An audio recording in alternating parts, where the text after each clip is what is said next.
ঘুরেন তো কত টাকা আছে একটু ঘুরেন না উনি গুনেন আপনি গুনেন সমস্যা নাই রেকর্ড কিপার নাই তাহলে এটা হিসাব দিবে কে? এখানে হিসাব দিকে আসেন, সামনে আসেন। 300 শব্দের জন্য প্রতি 300 শব্দের হিসাব করে তাহলে কিন্তু রেকর্ড কিপার হিসাব থেকে ডাকে না জব পেপারে। আপনি তো এটার সাথে কত টাকা এখন 12 আর এখানে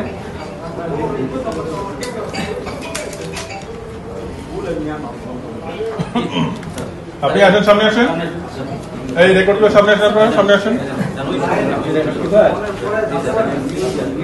কে নিছে বলেন, নাম বলেন সমস্যা কি? খুরশেদ কোন জায়গায় বসে? নিচে বসে? হ্যাঁ। এমনিতে সরকারি ফি কত, মানে আসল কত টাকা লাগে? এটা তো বাবা আমি তো বলতে পারি না। আপনি কি দলিল করছেন 14000 টাকা লাগছে? কি দলিল করছেন? রেজিস্ট্রি বাইনা। রেজিস্ট্রি বাইনা 14000 টাকা লাগছে। 200 টাকা নেওয়ার আসলে কারণটা কি? আমরা বেশ কিছুক্ষণ একটু আগেও দেখেছি যারা দলিল করেছে, মানে কি 200 টাকা করে কোনো টাকা লাগে না? সাধারণ মানুষ যে বলতেছে লাগে 200 করে টাকা দিতে হয়, ওইটা আপনারা যে মুক্তার্থের মাধ্যমে নেন, যেটা আপনাদের অফিসের একটা ফিস বলা হয় খরচ,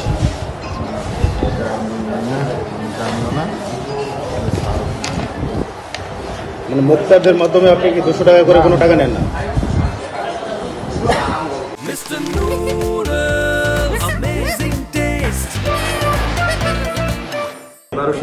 ওটা কই ওগুলো? এটার প্রসিডটা আমরা আলাদা করে করি, ফাইল করি। ওটা নিয়ে আসেন তো, ওগুলো নিয়ে আসেন, সবগুলো নিয়ে আসেন। F1 হলো 20 টাকা। F1 এটা কি? এটা F1টা এটা স্যার প্রথমত স্যার ওই যে টাকার নাম নিয়ে আসে তল্লাশের জন্য স্যার একটা দরখাস্ত দেয় স্যার, এটা প্রথমটা হলো 20 টাকা। 20 টাকা পায়। পরে F2 স্যার ওটা যদি মিলে যায় নাম্বার পাইলে স্যার মিলার পরে F2 এটার জন্য স্যার একটা দরখাস্ত, সেটা হলো স্যার 10 টাকা। 10 টাকা। পরে তারপরে স্যার জিএ পায়। জি স্যার নকলের জন্য, যেটা নকলের জন্য। নকল যদি নেয় তাহলে স্যার এটা প্রতি পাতা হলো 24 টাকা। 24 টাকা পায়।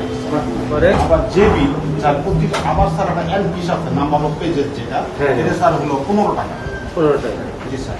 আবার স্যার জিজি জি যেটা স্যার নকল নথিতে পারিশ্রমিক, হ্যাঁ এটা কত করে? এটা স্যার হলো 36 টাকা। 36 টাকা।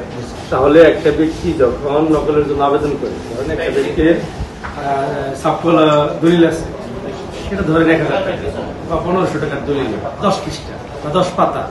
10 পাতা হলে 10 জমিনে 20 পৃষ্ঠা। 10 পাতা হলো স্যার 20 পিস। তাহলে তার জন্য কত টাকা ফি আসবে? স্যার এটা আমি হিসাব করলে বলেন তো, হিসাব করে দেখেন তো।